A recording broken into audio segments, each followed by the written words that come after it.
Hi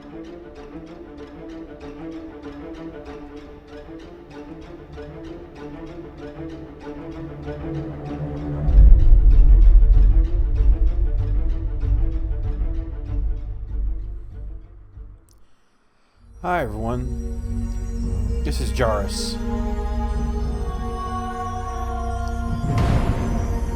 Today I want to take you through some of the interfaces that you see in Evochron Legacy. As you can see here.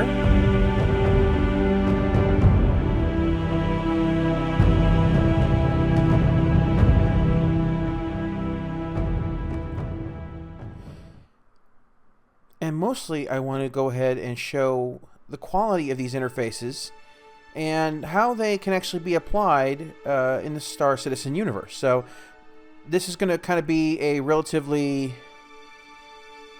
relatively short video. Let's go ahead and load up my pilot here.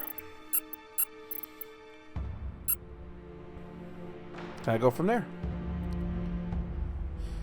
As you can see, the game does offer multiplayer. Where you can play co-op. It's pretty cool that way. So let's go ahead and just launch here.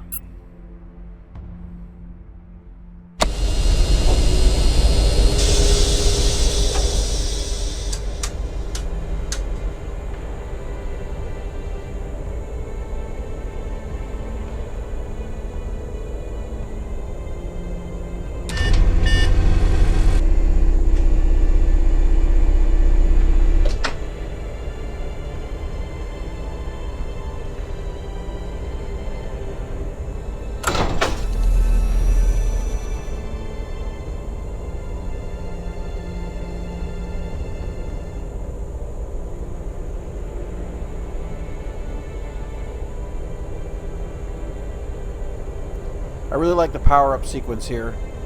Kind of adds a level of immersion to it. Now it's going to move the ship kind of weird out here because it's using a tractor beam to put your ship out in distance. Station update. Traffic is heavy. Observe radar activity and follow traffic guidelines. Alright, let me adjust the game sound real quick. Docking tractor beam disengaged. Mercenary spacecraft, you are cleared to depart through gate 3.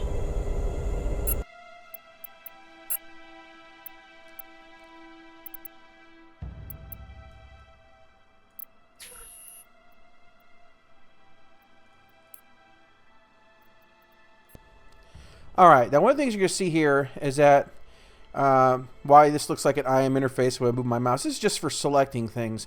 Let's go ahead and get us out of the base here. As I rub up against the force field. Alright, let's get us out here. Oop, get away from that sun glare. It's going to be obnoxious to look at while I'm trying to show you these things. Mercenary spacecraft 7-6. State your purpose. Alright. Destination confirmed. Bring it down to 0. Let me go ahead and show you some of these things we got going on. For starters, here you have your FVL. This is your speed, okay? And what you have here is I have it what's set to right now, my throttle, what your actual speed is, and of course you can strafe like you can in Star Citizen. As you can see in the indicator over here to the right, this is your horizontal, and it shows you your speed moving that direction. You can see here the indicator is very similar to what Star Citizen has, showing your actual range of motion, your actual direction of movement. Vertical's here. As you can see, the arrow indicates what direction that is. You have your weapon power.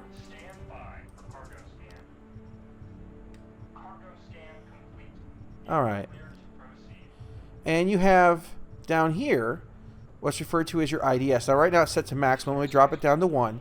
Now what IDS is think of 1 as maybe like standard combat mode or maybe even precision mode. But as you slide it up, it moves into full cruise. Now what this does, let me show you at 1. Here's your max velocity. Alright, 558. But as I move it up, my maneuvering will go down, but my max speed, as you see by the set moving up with every multiple, goes up as well. So it has a much greater sensitivity and scale than just having a combat mode and a cruise mode. and you get to some very nice speeds.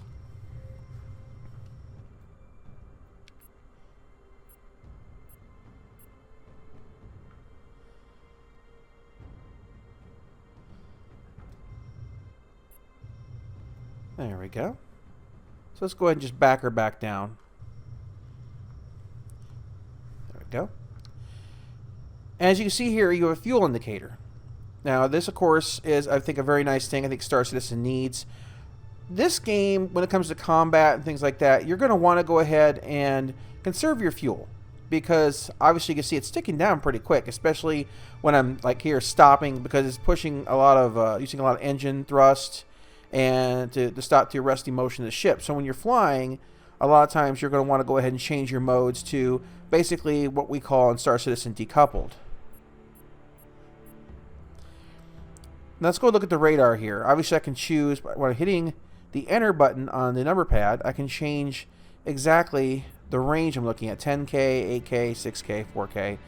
And you can make those adjustments so you can kind of get a more zoomed in view. By pressing the plus button on the number pad, as you can see here, I can change from a 3D display to a standard kind of old-fashioned 2D display. And of course, once again, you can adjust the ranges within that.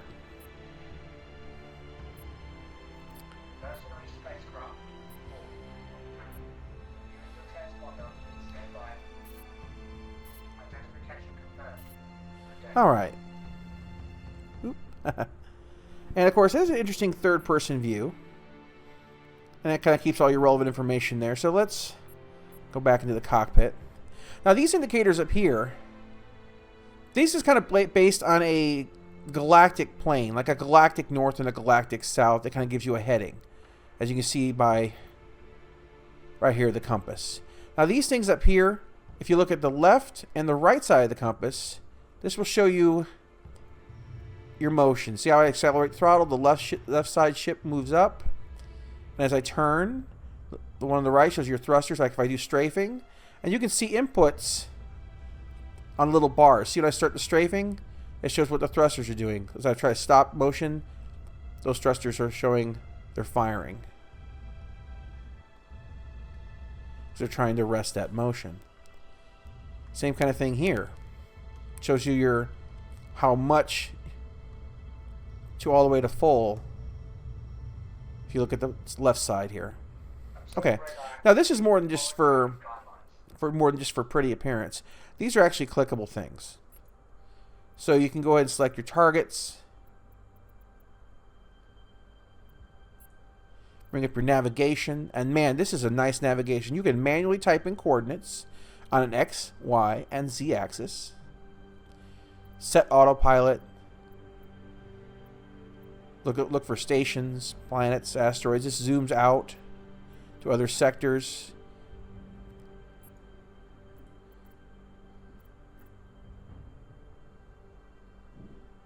And how... Let me go back in there and refresh it real quick so I can get a better... Well, I guess I can't find myself anymore. That's alright.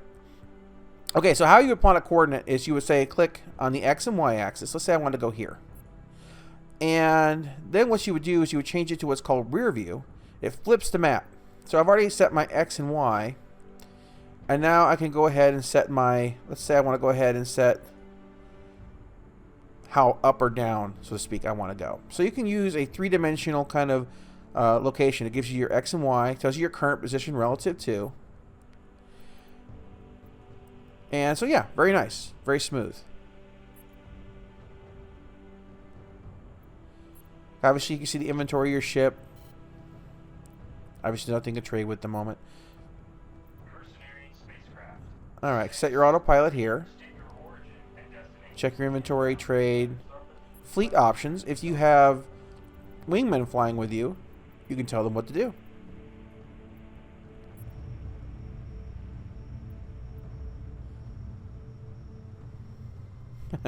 Barely now I'm going into formation with my target here. But let's look at the target indicator. See, it's very clean.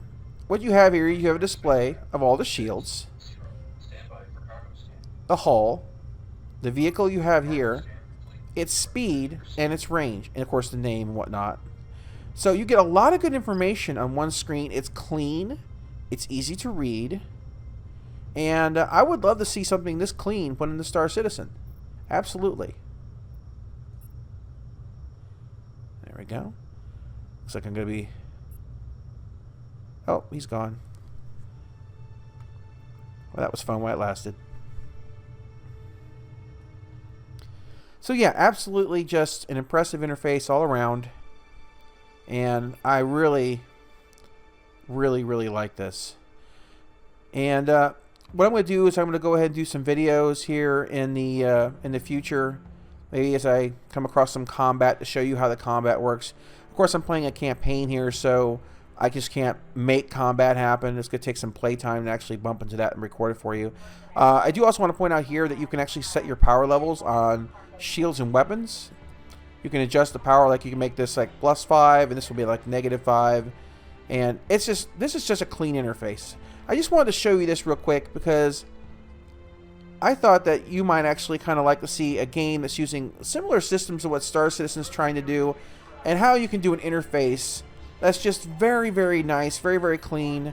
And even elements of these interfaces can be turned on and off. Like you can go ahead and turn everything off, but just this basic circle, and in here you can turn off all these indicators and whatnot. All this can go away. So you're not, if you find this too cluttered, you can go ahead and just use it for the information you need and then just turn it down. So yeah, absolutely amazing, guys. As I said, Evochron Legacy, or as Lightning likes to call it, Evochron Legacy. It's $25 on Steam. I think this is a small independent studio. It is I think a brilliant game, and check it out.